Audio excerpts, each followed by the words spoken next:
on your take back, you're pronating your arm. If I turn my forearm this way, this is pronation. If I turn my forearm this way, this is supination. Your strings are pointing behind you. Now, if you don't pronate your arm, the strings are just going to point away from you, not behind you. So feel that forearm roll and cut it out as much as you can on the backswing. You really pronate that forearm back, and you can imagine there's so much going on as you supinate back into the shot. Quite often what happens is it just lifts up and goes long.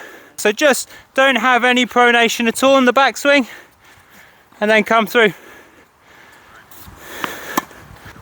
And again, that's part of your pronation issue, is if you come winding up back here, you can get loads of power on those shots, but you often flatten it out because you're pronating, and that's why it goes long.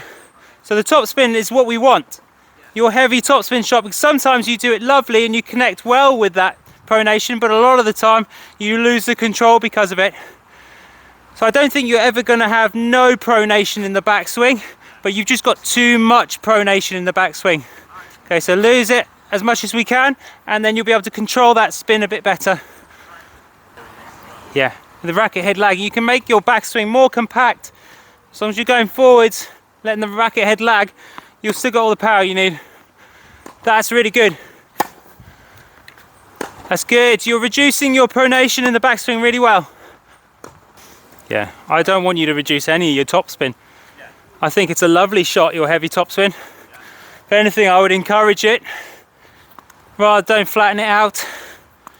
And we'll just make you so you can control it a bit better by not pronating that forearm.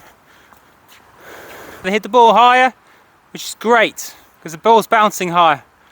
Or you hit it, loosen up and hit out and hit it a bit harder. Which at this point, you're in danger of going back to pronation if you try hitting it too hard. So I would just look to keep that pronation at bay on the backswing and hit that ball a bit higher if you want to keep the depth. Yeah, just a bit late, pronating a little bit and slapping it. Just grind it out with the high ones. Keep the spin on it. Keep your placement between you and the ball. Give yourself loads of margin for error. Don't go for the lines. Resist the urge to go down the line as much as possible. And just wait it out. You know, you've got this lovely spin game where you can beat people from the back. As long as you keep it deep, keep it in. I think if you're hitting this down the line shot and you're late on that ball, it's going to go long. Or it's going to go wide rather. And there's a better way. If you like the in down the line shot, then run around your backhand when you can and hit the down the line forehand inside in. Because if you're late on that one, the ball's still going to go in cross court. Yeah, so you're playing backhands cross and then you run around it and hit the forehand. Yeah, I think that's going to suit you really well, especially with your spin, because you've got to get that ball over the high part of the net in the shorter court, and your spin's going to be really good down that line. Okay, so we're going to play backhands cross, and when you get an opportunity to, I want you to go for that down the line shot, inside in. Here's mine. Yeah, so it's sitting up about here. It's nice and central. I'm inside the court. This is a good opportunity. That's the ball you're looking for.